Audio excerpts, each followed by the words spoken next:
Hello everyone, ఎలా ఉన్నారండి? నేనైతే చాలా బాగున్నాను. Welcome to our channel. పల్లీల పప్పుతో గుత్తి వంకాయ కూర ఎలా ఉంటుందంటే చాలా టేస్టీగా ఉంటుందండి.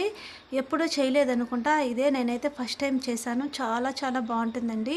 మామూలుగా మసాలా చేసేదానికన్నా ఈ పల్లీల పప్పుతో ఈ విధంగా చేసుకుంటే గుత్తి వంకాయ కర్రీ అనేది చాలా టేస్టీగా ఉంటుంది.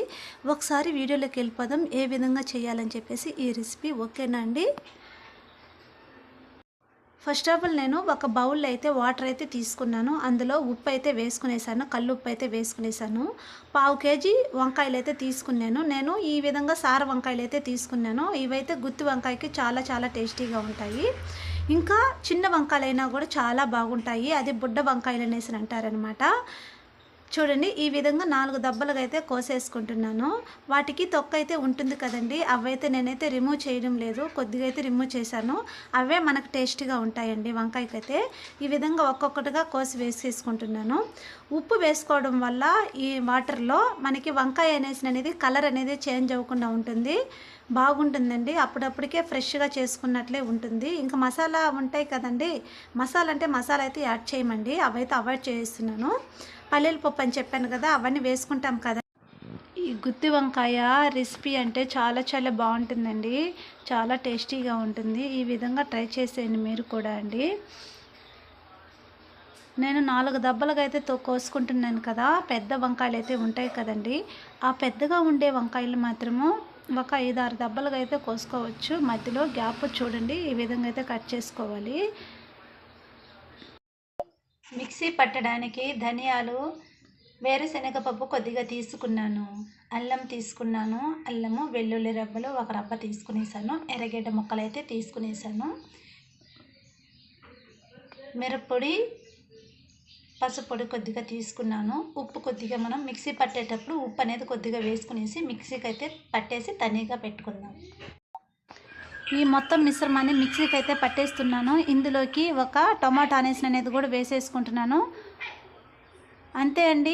ఈ విధంగా చేసుకోవడం వల్ల చాలా బాగుంటుంది. నేను ఇందులోకి ఎటువంటి మసాలా అనేది యాడ్ చేసుకోవడం లేదు. ఈ మసాలా బదులు నేను వేరుశనగపప్పు అనేది వేసేసుకుంటున్నాను. వేరుశనగపప్పు అనేది మనము వేయించుకొని అవసరం లేదండి, ఈ విధంగానే వేసేసుకుంటున్నానండి. ఇందులో కొద్దిగా పసుపు అనేది యాడ్ చేసుకున్న, కారం అనేది యాడ్ చేసుకున్న, అల్లం అనేది యాడ్ చేసుకున్నాను, వేరుశనగపప్పు యాడ్ చేసుకున్నాను, వెల్లుల్లి రబ్బ ఒకటి యాడ్ చేసుకునేసాను. తర్వాత ఇందులోకి నేను ఉప్పు అనేది కూడా యాడ్ చేసుకునేసాను, టమాటా అనేది కూడా ఒకటి వేసుకునేసానండి. మిక్సీ పట్టించేసాను. మిక్సీ పట్టించేసి వేరే ప్లేట్లోకి అయితే తీసుకునేసాను తనీగా. నేను తీసుకొని ముందుగా మనము ఈ విధంగా కట్ చేసి పెట్టుకున్నాం కదా వంకాయల్ని, చూడండి మధ్యలో ఇట్లా గూర్చుకుంటా మనము ఈ మసాలాని, ఈ వేరుశనగపప్పు పేస్ట్ని ఆ విధంగా అయితే గూర్చుకోవాలండి. చూస్తున్నారు కదండి, ఈ విధంగా ఒక్కొక్కటిగా గూర్చుకుంటే పక్కన పెట్టేసుకోవాలి. మిగిలిన పేస్ట్ ఉంటుంది కదండి, మిగిలిన పేస్ట్ని తనీగా పెట్టేసుకోవాలి. పెట్టేసుకున్న తర్వాత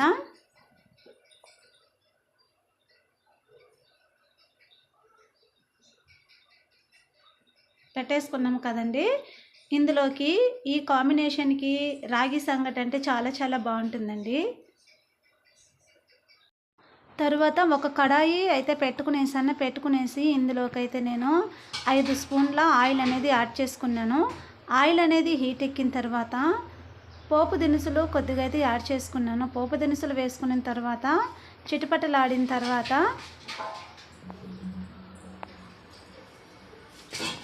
ఇందులోకి కొద్దిగా జీలకర్ర అనేది యాడ్ చేసుకున్నాను. పోపు దినుసులతో పాటు జీలకర్ర కూడా కొద్దిగా యాడ్ చేసుకునేసాను. చిటపటలాడిన తర్వాత ఇందులోకి కొద్దిగా కరివేపాకు అయితే కొద్దిగా వేసుకునేసాను. కరివేపాకు వేసుకున్న తర్వాత పేస్ట్ ఉంది కదండి, వేరుశనగపప్పు పేస్ట్ అనేది, మిగిలిన పేస్ట్ని అయితే ఇందులోకి వేసుకునేసాను నేను. వేసుకునేసి మంట అయితే లో ఫ్లేమ్లో పెట్టుకోవాలండి. ఎక్కువ మంట పెట్టుకుంటే అడుగు అనేది అంటేస్తుంది, మాడిపోతుంది. చూడండి, ఈ విధంగా అయితే దోరగా అయితే ఫ్రై చేసుకోవాలి. పచ్చివాసన పోయేంత వరకు, ఆయిల్ అంతా పైకి ఇంకేంత వరకు మనము ఈ విధంగా అనేది వేయించుకోవాలండి. చూస్తున్నారు కదండి. తర్వాత ముందుగా మనము వంకాయలు పేస్ట్ వేసుకున్నాం కదండి, ఈ వంకాయల్ని అందులో వేసుకోవాలండి. వేసేసుకున్న తరువాత ఇందులోకి ఉప్పు అనేది యాడ్ చేసుకున్నానండి. ఉప్పు అనేది వేసుకోవడం వల్ల మనకి త్వరగా అనేది ఫ్రై అవుతుందనమాట. ఈ వంకాయ అనేది రెడ్ కలర్ దాకా తిరిగేంత వరకు ఆయిల్లోనే ఈ విధంగా బాగా ఫ్రై చేసుకోవాలండి. ముందుగానే వాటర్ అనేది వేసుకుంటే ఆ టేస్ట్ అనేది ఉండదండి. మసాలా వేసి చేసుకునే దానికన్నా ఈ విధంగా వేరుశనగ పప్పుతో పేస్ట్ చేసుకోవడం వల్ల చాలా చాలా టేస్టీగా ఉంటుందండి, చాలా హెల్తీగా ఉంటుందండి.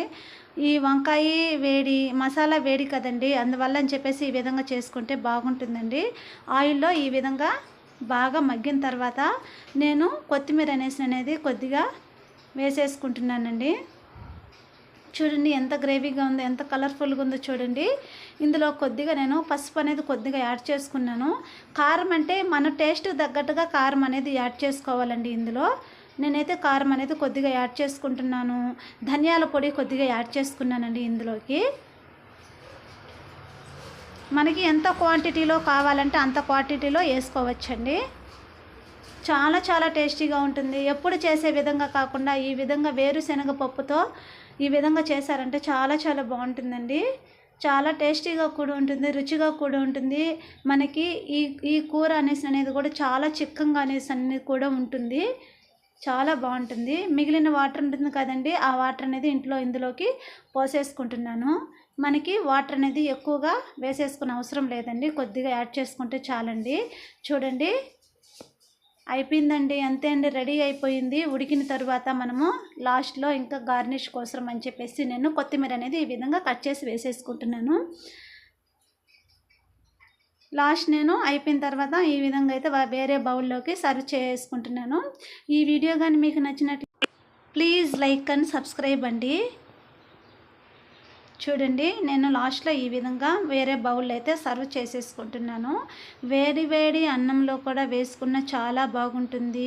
రాగి సంగట్లోకి వేసుకొని తిన్నా చాలా చాలా టేస్టీగా ఉంటుందండి. ఇంకెందుకంటే ఆలస్యము, ఈ విధంగా చేసేయండి, చాలా చాలా బాగుంటుందండి, చాలా హెల్తీగా కూడా ఉంటుందండి. ఓకేనా అండి. లాస్ట్ అయితే కర్రీ అయితే ఈ విధంగా ఉందండి. ఓకేనండి, చాలా కలర్ఫుల్గా ఉంది కదండి, నాకైతే చాలా చాలా బాగా నచ్చిందండి. మీరు కూడా ట్రై చేసేయండి. బాయ్ బాయ్ అండి.